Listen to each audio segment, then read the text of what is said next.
On traverse la Manche en Grande-Bretagne maintenant. C'est un Boris Johnson fort de son large succès aux législatives qui s'est rendu ce matin à Buckingham Palace où la reine Elisabeth a acté sa réélection comme Premier ministre. Oui, une victoire qui devrait lui permettre de réaliser le Brexit d'ici fin janvier et qui, ça peut surprendre, mais qui finalement a plutôt rassuré les marchés. Théo Manval, vous êtes à Londres. Pour Europe 1, la City a bien réagi.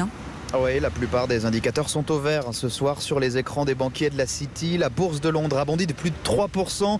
La livre sterling a connu son plus haut niveau face à l'euro depuis 3 ans. C'est en fait une immense pression qui s'est envolée de nos épaules, explique James, employé d'un fonds d'investissement. Parce que, dit-il, on sait enfin où l'on va et ça se ressent. Pour signer des accords, pour faire des transactions, il faut que les gens aient confiance, qu'ils soient prêts à prendre des risques. Et jusque-là, on était dans une impasse. Personne ne voulait rien faire. La clarté pour les affaires, c'est une bonne chose, c'est le début d'une nouvelle ère. Alors magique, le Brexit pour les affaires, tous les entrepreneurs ne sont pas d'accord, car finalement de l'incertitude, il en reste quand même. L'année qui vient va servir à négocier les futurs rapports entre le Royaume-Uni et l'UE, les accords douaniers, les normes, la concurrence. Et si Boris Johnson promet qu'il n'y aura pas de taxes supplémentaires aux frontières, rien ne permet aujourd'hui d'en être sûr, ce qui maintient de nombreux commerçants comme Denise dans l'inquiétude. Elle importe du prêt-à-porter. Personne ne sait à quoi s'attendre sur les taxes. Est-ce qu'on va perdre nos marges?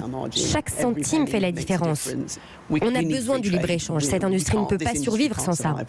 Et même si Bruxelles dit vouloir un partenariat le plus étroit possible, il faudra encore de longs mois, voire des années, pour savoir précisément à quoi s'en tenir. Théo Manval, envoyé spécial d'Europe 1 à Londres.